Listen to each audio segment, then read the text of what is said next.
Hello and welcome back to Yoke Immigration's official YouTube channel. My name is Tanisha. So today's video is one of the requested videos where you wanted to know more about PTE Core and its test format. So let's get right into it. So let's start from the very beginning. So the first section that you'd encounter is the speaking module. And in speaking module, the first question is a basic introduction. So in a basic introduction, you would simply introduce yourself by saying your name, your qualifications, things you like, things you don't like. Now, there is no fixed format for attempting this question because this question is not marked. So you can go forward and say anything that comes up to your head, but the only thing you need to remember is that you have to say something. Now, most of the students thinking that this question is not marked, they would simply let the recording go empty, but that is wrong. You should say something because that helps you to get started with this exam and it helps you to shake off your nervousness as well. So don't ever leave your recording empty. Say something. You can say your name, your hobbies, and whatever it is. You can basically prepare 2 to 3 lines in advance only so that you don't face any problem when this exam starts. Now, the question that comes after basic introduction is from where your actual speaking module starts, which is read alouds. Read alouds is basically you're given a paragraph which you have to read in 40 seconds and you're given 25 seconds to prepare as well. Now, this question is time bound. That means you cannot take longer than 40 seconds. You have to read out that paragraph within 40 seconds. Otherwise, it will move on to the next question if you're incapable to say that paragraph within 40 seconds. So read alouds are not that difficult to attempt. Yes, in the beginning, it would take a bit of your time because we don't read aloud in our day-to-day lives. So in the beginning, it would be a little bit problematic for you, but as you practice more and more, you'll get much more comfortable with it. Now, after your read alouds comes repeat sentences. Now, in repeat sentences, you hear a sentence and you say that sentence out loud in the very same way that you've heard. Now, most of the students try to be 100% accurate, which is not humanly possible.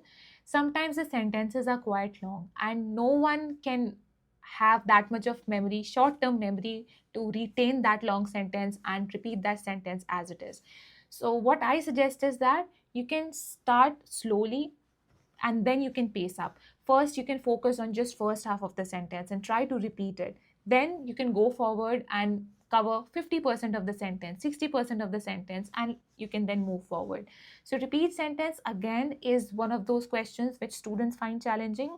But this is a particular question that is very, very crucial because not only it contributes marks to your speaking, but it also contributes marks to your listening. So it's important to ace this particular question. So after your repeat sentences comes describe image. You see an image on your screen and you have to talk about this image for approximately 40 seconds. So describe image is relatively easier and the only thing that matters in describe image is your fluency and your pronunciation. So when you practice, make sure that your content can still be sidelined. The only thing that is important in this particular question is your fluency and pronunciation. Now, after describe image comes respond to a situation. Now, this is one of the questions that has been newly added in PTE Core. That means when we compare it with PTE Academic, this question is not there. It's a question that has been added in this particular exam type. So in this question, you're given a situation which you have to respond in a conversational way. So a basic question can come up that your neighbors are playing loud music and you just simply need to go there and ask them to turn down the volume and you have to give them reasons as well. Now you have to answer it in a conversational tone like you would in your personal life as well. So this question is not that intimidating. It's simply you responding to a situation in the most easiest way possible. You don't have to complicate it. You just simply need to frame very simple sentences. And there is a template that you can use, but I would highly recommend to not use a template because sometimes things that you memorize don't go the way you plan it to. So it's better to just go with your natural flow and answer this question. Now, the next question after you respond to a situation is answer short questions. So answer short questions are not at all important. It just basically tests your general knowledge. And if you know the answer to the question, you can go forward and say it. You'll get points for that. But still, this question in itself is not that highly important. It will not contribute a lot to your speaking. So if you don't know the answer to the question, you can simply go forward, say anything and move forward. Now, this was all about your speaking module. Now let's move on to the next question, which is your writing module. Now writing module basically consists of two questions. First is your summarized written text and next is your write an email. Now the very first question in your writing module is summarized written text. In summarized written text, you see a paragraph on the screen and you have to simply create a summary of it in 20 to 30 words. You're given 10 minutes to solve this question and you can see 1 to 2 questions in your exam. So it's relatively easy. You don't even need to paraphrase or rephrase the paragraphs that you see. You can simply pull up any line and create a summary out of it. So there is a way to do it as well. And definitely you need someone's help for that. So you can always contact us and get in touch with us if you want an expert guidance. All right, after summarized written text comes write an email. So email is a newly added question again. It is not there in your PT academic. In write an email, basically you'll be given a question where you would be asked to write an email to someone and there'll be three cues that will be given to you. Now it's very important to incorporate those three cues in your email because that will help you to get those keywords from the question to your answer and help you gain more marks. Now, one of the most important thing for you to remember in write an email is that you have to follow the word limit. Now, PT exam itself is very cautious about the word limit. If they have told you to write in between 50 to 120 words, then they are very strict about it. If you write less words or you write more than the limit that is given to you, you'll get a 0. No matter how beautiful your sentences are, no matter you have committed a spelling mistake or not, if you haven't followed the form, that means your word limit, you'll get a 0 in the very beginning. So be little cautious of that. So in summarized written text, you had to write 20 to 30 words. In your write email, you have to write in between 100 to 120 words. So it's very important to stay within the limit because that will help you to be efficient and also to gain marks in your write an email. Now this is all about your writing section. Now comes your reading module. Now reading is a very important module because it is directly linked to your writing section. So it's very important to gain more marks in your reading module so that your writing scores boost. So there are many students who come up to me and ask that, our PT exam went well, but somehow my writing scores are not improving. Then reading could take the blame. Reading in itself consists marks of reading and writing. So if you want to gain more marks in both of these modules, then make sure your reading goes well.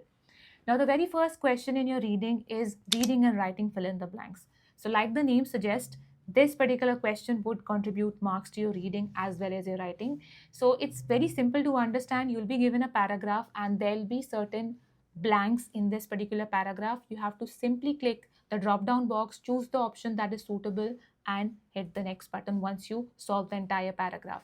So this question again is very important and you'd see 4 to 5 questions like this in the exam.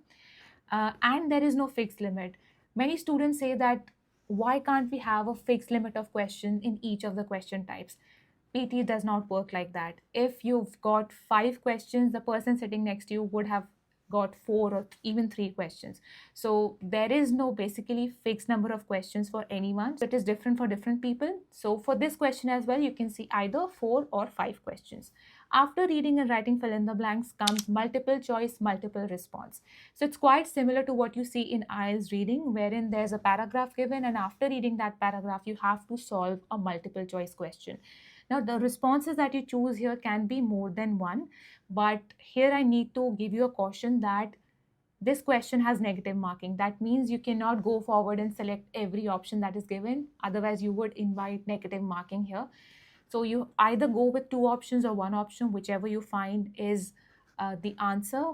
But let me tell you, this question is not important. So if you're sitting down separately to prepare for this question, then you're wasting your time. This question is not at all important. So if you're wasting your time, your precious time on these questions, then it's highly likely you won't be able to reach towards the end of the reading, which has even more important questions. So reading is under your control. That means 30 to 32 minutes have been allotted to you, and how you spend your time in individual question would decide whether you complete reading module or not. So you'd be given 30 to 32 minutes in totality and you have to decide how much of my time would go for each of the specific questions. So in reading and writing blanks, it requires a bit of your time, so you can spend your time over there. But when it comes to multiple choice, multiple response or multiple choice single response. Don't waste even a second over there if you think that it would take a lot of my time. Spend 40 to 45 seconds if you're able to do within that time span, well and good. Otherwise, just go forward with the next question. So after your multiple choice multiple responses comes reorder paragraphs. Now reorder paragraphs, it's moderately important. In this particular question, you'll be given few sentences on the screen, and that is not in sequence. You just have to read it out and bring them into sequence. You have to basically put the sentences in order. So reorder paragraphs. So this question is moderately important, and you'd see 2 to 3 questions of it in the exam as well. So if you are one of those people who want to score more than 80, then you definitely need to sit down separately for this question. After reorder paragraph comes multiple choice single response. So multiple choice questions in this entire exam is not important. So whenever you see a multiple choice question in whichever module you're attempting, don't think about it. If you're able to solve it, well and good, but I don't suggest you to spend a lot of time in it. Okay, so multiple choice multiple responses, multiple choice single responses in this particular test is not important. Now after reorder paragraphs comes reading fill in the blanks. Now this question is very easy. You'd be given a box down below which would have certain options in it. You simply need to drag down the options and bring it to the very blank where you have to place that as an answer. So you'll be given a paragraph with the blank and the answers would be down in the box. You just simply need to pick the response and drag it and put it in the very place it is most suitable. So this question is also very easy, but I would still suggest this question is very important. So if you think you're facing problem, then this is one of the questions you need to put your brain into, because this contributes mark towards your reading, not any other module, just reading. After reading fill in the blanks comes multiple choice single responses. Like I said, multiple choice is not at all important, be it in your reading or your listening. This question is in itself is not at all important. You'd see 1 to 2 of these questions. If you have time, go forward, read the entire paragraph, do the question wholeheartedly. But if you don't have time, then I would suggest focus more on your reading fill in the blanks, then waste your time in multiple choice question, which is not at all important. So this is all about your reading. Now next up comes your listening module. Now the very first question in your listening module is summarize spoken text. So in summarize spoken text, you will hear a lecture, and when you're hearing that lecture, you'll be making down notes. And once that lecture is over, you have to create a summary. Now this summary has to be within 20 to 30 words. Like I told you, they are very strict about the format. So if you write anywhere between 20 to 30 words, you're fine. If it is less than 20 or more than 30, then definitely you'll get a 0. So summarize spoken text is quite easy. The only thing you need to understand is that you don't commit any spelling error, you don't commit any grammatical error.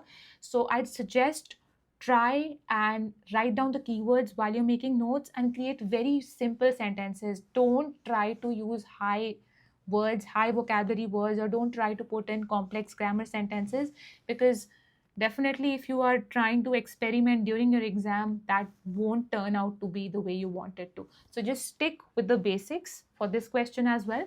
Go forward and write the sentences which are easy for you to interpret and correct once you're done with this question. Now the time that is allotted for this question is 8 minutes. So you basically have to try and write and come up with a summary within 8 minutes. Now the very next question after summarize spoken text is multiple choice, multiple responses. Like I told you, multiple choices is not at all important even in listening. So you need not worry about it. Now you cannot skip the recording. That means you have to listen to the entire lecture or the story, whatever is in the exam. And once you hear it, you have to solve a multiple choice which is given in front of you. Now since it is multiple choice, multiple responses, you can go forward and select n number of responses that you find suitable. But also remember, this question has negative marking. So I would suggest you to go forward with a response you're 100% sure about. Now you can see 1 to 2 question of this particular question type. And I'd say don't stress out. If you are able to understand and if you come up with a response, go forward and mark it. And if not, don't worry. It's not the end of the world. This question is not that important. Now, the next question after multiple choice, multiple responses is listening fill in the blanks. Now, this question is challenging, not that challenging. When it comes to PT Core, definitely everything is simple as compared to PT Academic. So, in this particular question, there is a paragraph given in front of you with blanks in it. You listen to a lecture which will read the entire paragraph as it is. You have to listen to that lecture and find out what would be the answers for the respective blanks that you see on the screen. So this question needs you to have good command over your spellings. So if you're good in spellings, then you need not worry about this particular question. And yes, punctuation is very important for this question. You can see 2 to 3 questions of listening fill in the blanks, and this question is important because it contributes marks to not only your listening but your writing as well, since you're writing down the word, right? So I would suggest when the audio is playing on, don't type out the answer directly onto the computer. First, make the notes down, write it on your paper, and after that, transfer your answer on the screen. Yes, you'll be given a paper and pen. That would be pretty handy throughout the exam, so make sure you use it nicely. Now, after listening fill in the blanks comes multiple choice. Multiple choice single response. 1 to 2 questions of this would come in exam. Again, it's not at all important. If you listen to the audio, you understand it, you know what the answer is, go forward, select it, move ahead. Otherwise, don't brood over it. If you're not able to understand it, just choose whichever response you think is suitable and move forward. After multiple choice questions comes select missing words. So in select missing words, basically you hear out a paragraph, and at the very end of the paragraph, there would be a beep sound. That beep sound indicates that there's a blank, and there'll be options given in front of you, and you have to select the most appropriate word for this blank that you heard when the audio was playing. Now, this question is moderately important. So 1 or 2 questions of this particular question type would come, and people planning to get more than 80 marks, they should focus on this particular question. So after select missing words comes highlight incorrect words. This is one of my favorite questions because it doesn't really require a lot of your energy. It's just like a game. Seriously, I've always treated this question as a game. Highlight incorrect words, you'd basically see a paragraph on the screen which will have certain words incorrectly written in it. Now, how would you come to know that the words are incorrect? Because you will hear a lecture. That means the lecture that would be in the audio would be very similar to the paragraph that you see on the screen. You simply have to go and highlight those words which were said differently in the audio and which are written differently in the paragraph on the screen. So this question is very easy. I've always treated it as a game. You just need to be pretty active while you're solving this question. So 1 to 2 questions of this particular question type would come in the exam. Now, after you highlight incorrect words comes right from dictation, which is like the king of your listening module. And for those of you who had been complaining that, writing scores are still low, then this could be the reason as well. Because this particular question contributes a good chunk of your scores to your listening as well as your writing. So in this particular question, you hear a sentence and you have to type it out the way you have heard it. The more accurate it is, higher scores you would get. You'd get 3 to 4 questions, and you have to try spell the words exactly the way it was said. And one of the things that is beneficial in this question is that you can add as many words as you want. For example, the statement has that I have many trees in my garden.